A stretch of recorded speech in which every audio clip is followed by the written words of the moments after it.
શ્રી કૃષ્ણ, જય જલારામ। કેમ છો બધા? બધા મજામાં છો? મારા બ્લોગ જોતા બધા મજામાં જોઈ છે। આજના નવા બ્લોગમાં આપ સૌનું સ્વાગત છે। અત્યારે હું આવી ગયો છું કોડીનાર શ્રી મહાપ્રભુજીની વિશ્રામ બેઠક ખાતે। ત્યાં ખૂબ સરસ 84 બેઠકના દર્શન કરવાનું આયોજન કરવામાં આવ્યું છે। સાથે સાથે અત્યારે રાજભોગ દર્શન પણ છે। તો ચાલો આપણે સૌ સાથે મળીને 84 બેઠકના દર્શનનો લાભ લઈએ, સાથે સાથે રાજભોગ દર્શનનો પણ લાભ લઈએ। વિડીયોમાં બન્યા રહેજો, વિડીયો શેર ખાસ કરજો, બધા વૈષ્ણવને દર્શનનો લાભ આપજો। સબસ્ક્રાઈબ કર્યા વગર જવા નથી, સપોર્ટ કરજો। આપણી પોતાની ચેનલ છે। બીજું એક જણાવવાનું કે રોજ માટે મંગળા આરતી દર્શન આપણી ચેનલમાં ઉપલબ્ધ હોય છે, તો એ પણ જોજો, એ પણ શેર કરજો।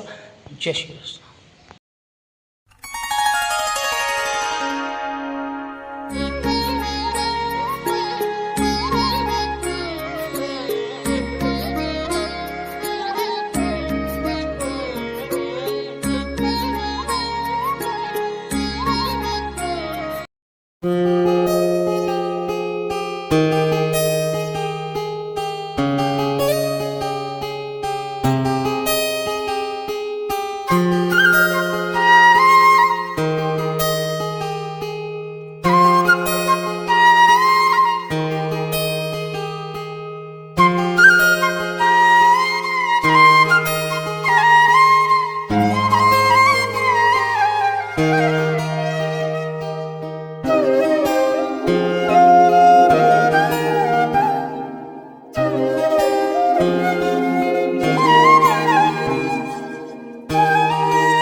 બેઠકજીની આજુબાજુમાં ખૂબ સરસ વાડી વિસ્તાર આવેલો છે અને ખૂબ શાંત અને રમણીય જગ્યા છે.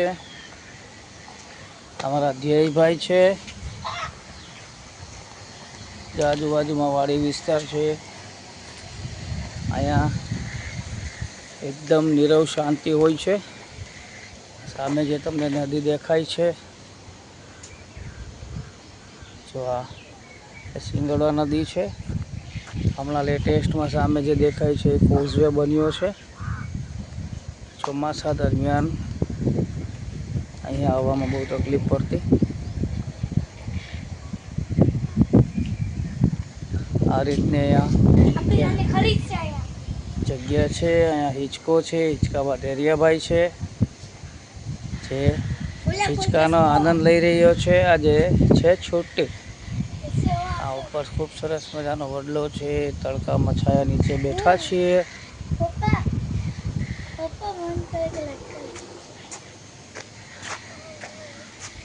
અમે આવી ગયા છે શ્રી મહાપ્રભુજીની વિશ્રામ બેઠક કોડીનાર. કેવી મજા આવી દર્શન કરવાની? મજા આવી ને? ચલો, જય શ્રી કૃષ્ણ. મારા વિડીયોને હું અહીં વિરામ આપું છું. આ ટાઈપના વિડીયો મારી ચેનલમાં ઉપલબ્ધ હોય છે, તો તે પણ જોજો અને તે પણ શેર કરજો. આ વિડીયો પણ જોજો અને વિડીયો શેર કરજો, સપોર્ટ કરજો. ફરી મળીશું નવા વ્લોગ સાથે. જય શ્રી કૃષ્ણ, જય જલારામ.